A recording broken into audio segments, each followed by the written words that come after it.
kandi muhorane twishimiye kwakira muherekejwe n'umubyeyi Bikira Mariya muri uru rugendo rurerure ruva kuri paruwasi ya Mama kugera hano. Twishimiye ko mwinjiye mu rugo rw'ibanga ry'amahoro rwanyu, bahaye ikaze.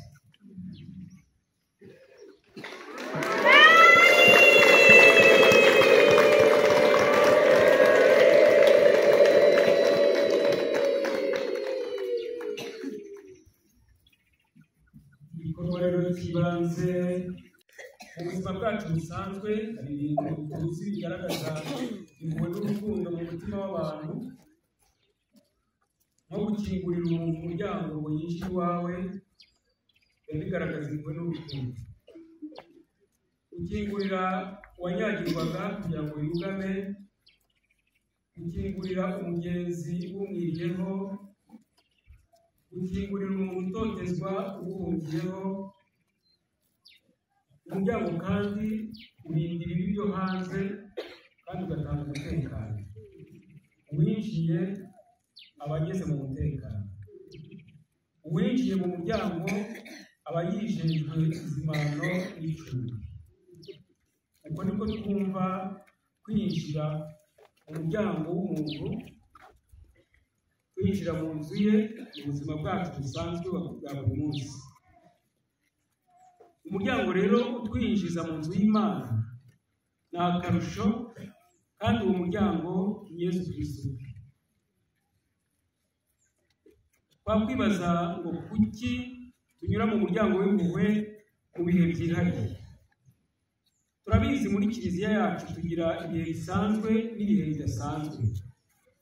Ibihe bidasanzwe ni ibihe bikangura imitima yacu, bikamera nka cya gihe marayika w'Imana yakomangaga ku mbavu za Petero aryamye mu bwoko akamubwira ngo haguruka. Burya bwari uburyo bwo kubwira Petero ngo menya ko Imana yawe yaje kugusura igusanze mu kaga urimo, igihe yakugeneye cyo kukuvana muri aka kaga ntugipfushe ubusa. Nk'uko marayika wa Nyagasani yabwiye Petero, natwe mu bihe bidasanzwe abatubwira ati ambara inkweto, ikubike, sohoka, buriki. Nk'uko tubisanga mu byakozwe n'intumwa umutwe wa 12:7 kugera ku wa 9. Icyo gihe Petero asuwe na marayika yahishuriwe ko hari icyo Imana ishaka gukora. Yaturirimba ngo ngiye kureba icyo Imana ikorera aha hantu. Ni byiza ko tumenya ko mu bihe bidasanzwe hari icyo Imana ishaka gukora.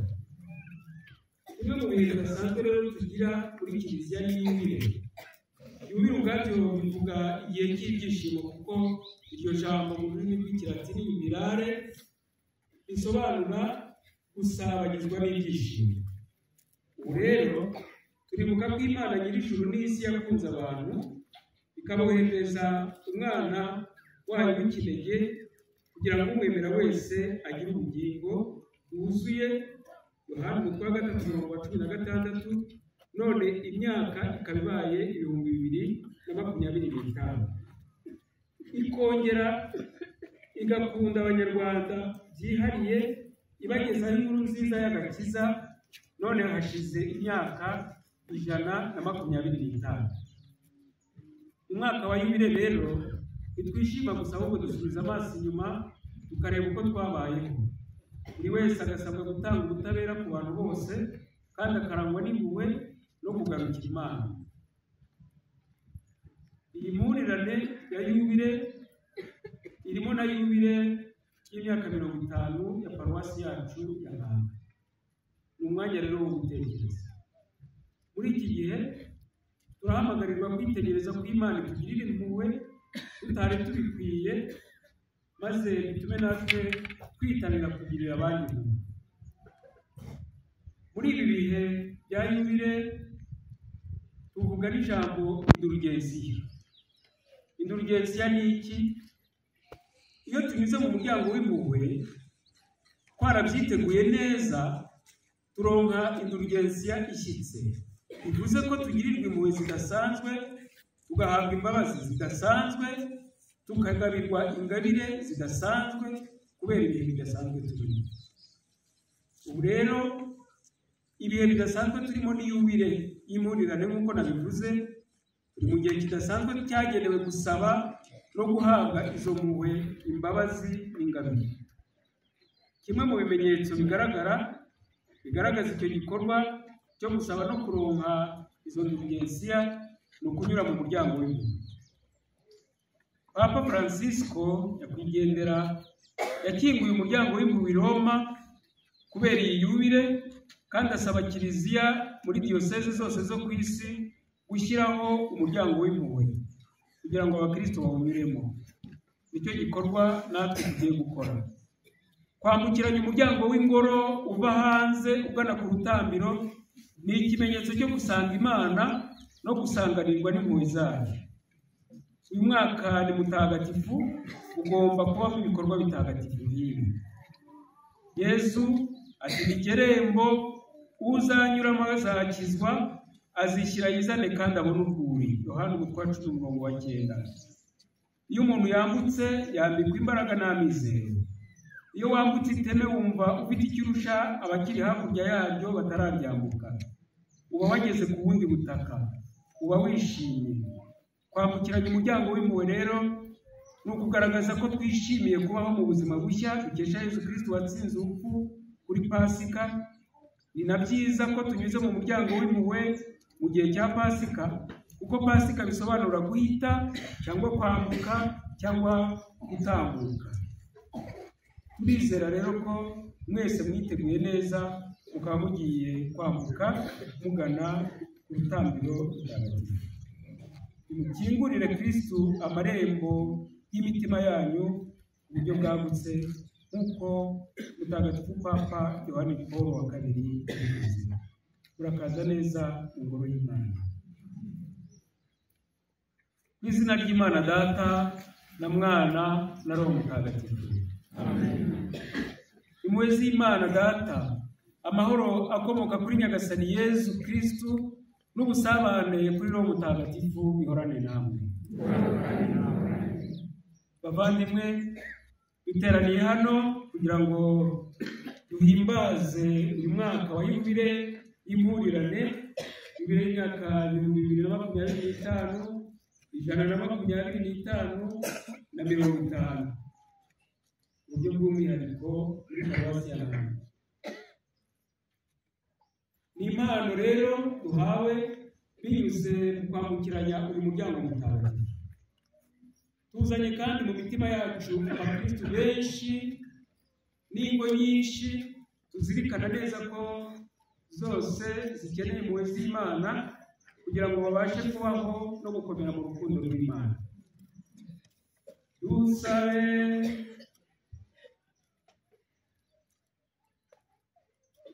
Nyagasani Imana yacu, wowe mugenga ubwigenge nyakuri, ushaka guhuriza abantu bose mu muryango umwe rukumbi utarangwaho ubucakara bw'icyaha, duhe twese abana bawe kwigira kw'impuhwe n'imbabazi, Kiliziya yawe gukura mu bwigenge no mu mahoro, ibera abantu bose isakaramentu ry'umukiro, kandi yishurire bose iyobera ry'urukundo rwawe kubwa Kristu umwami wacu.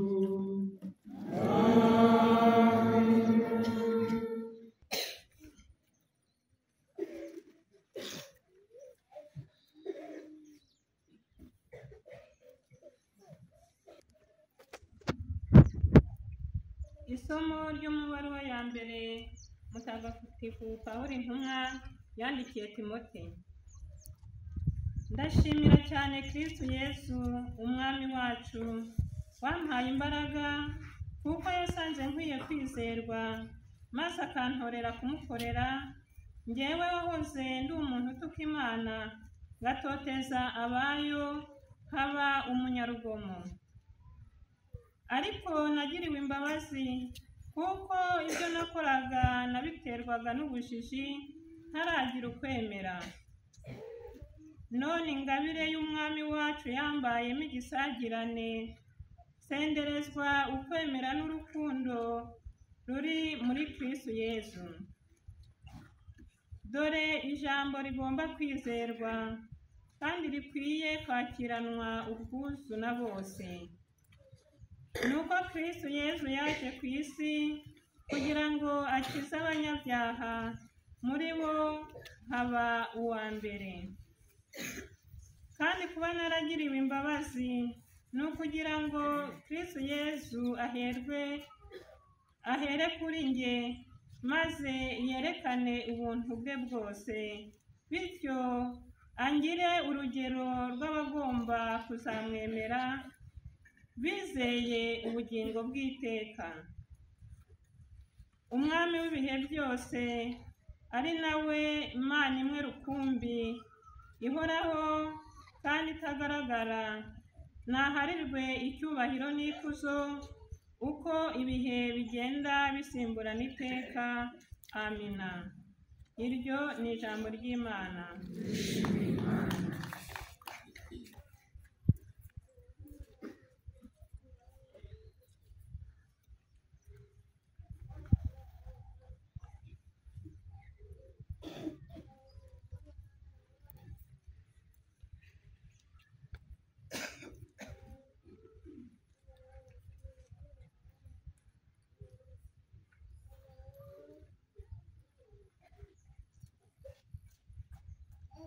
Dukeneye igihe cyose kurangamira iyobera ry'impuhwe. Ni isoko y'ibyishimo, ituze n'amahoro. Ni isoko y'umukiro n'impuhwe.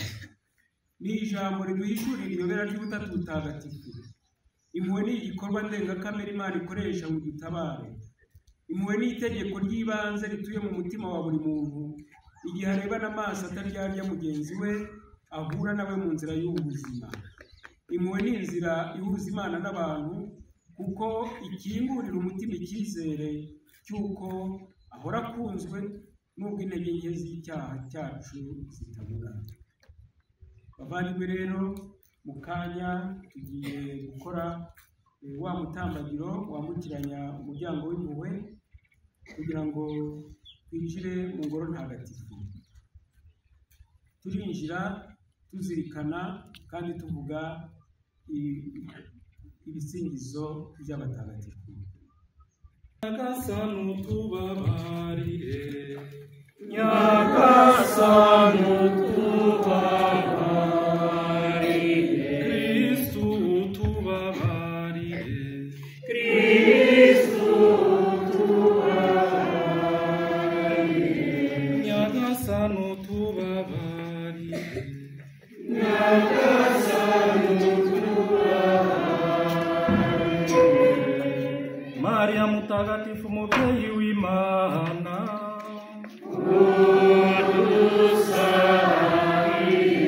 Mikayeli mutagatifu,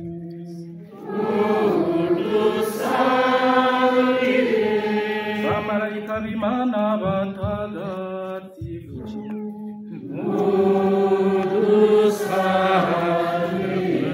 Yohani Batista mutagatifu,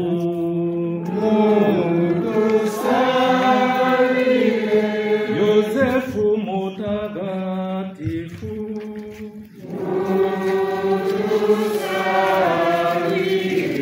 Petero na Paulo batagatifu,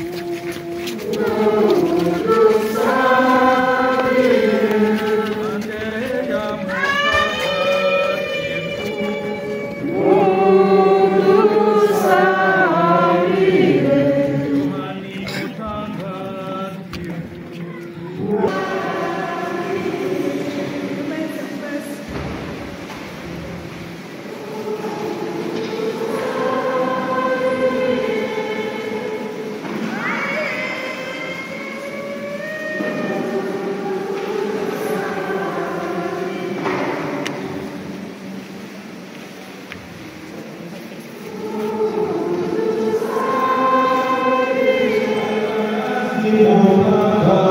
mutagatifu,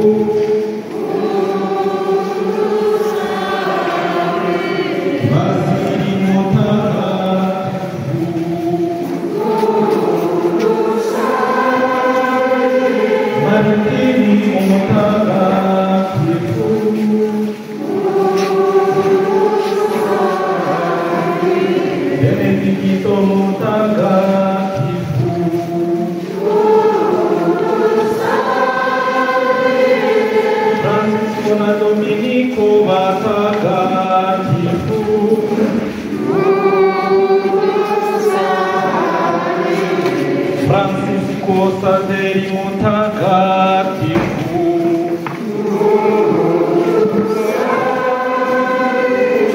Yohani Maria Vianney mutagatifu,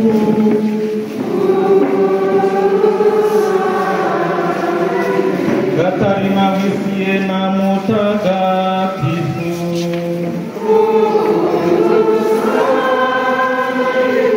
Teresa mutagatifu,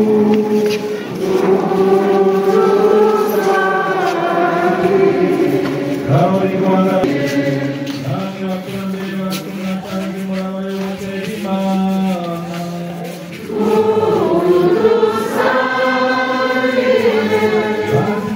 Bye.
Benedicto mutagatifu.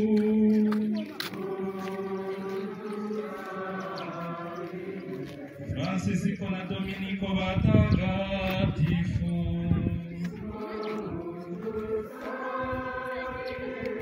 Francisco Saveri mutagatifu.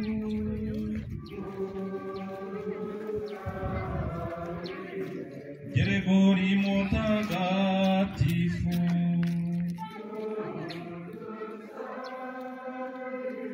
Bamarayika b'Imana batagatifu.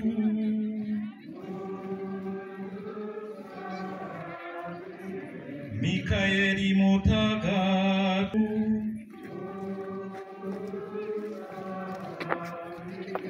Yohani Maria Vianney mutagatifu.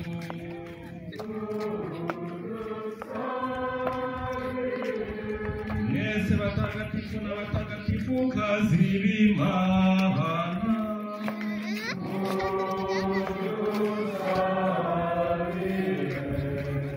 Impuhwe nyagasani.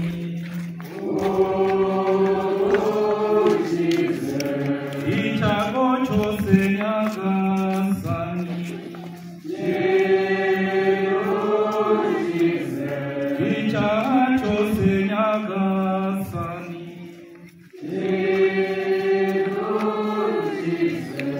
Urupfu rwa burundu nyagasani.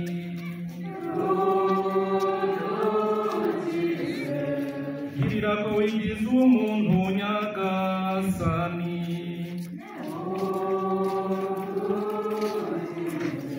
Girira ko wapfuye ukazuka nyagasani.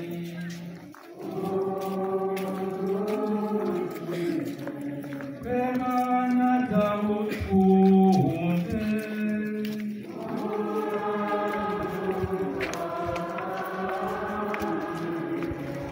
Kristu twumve.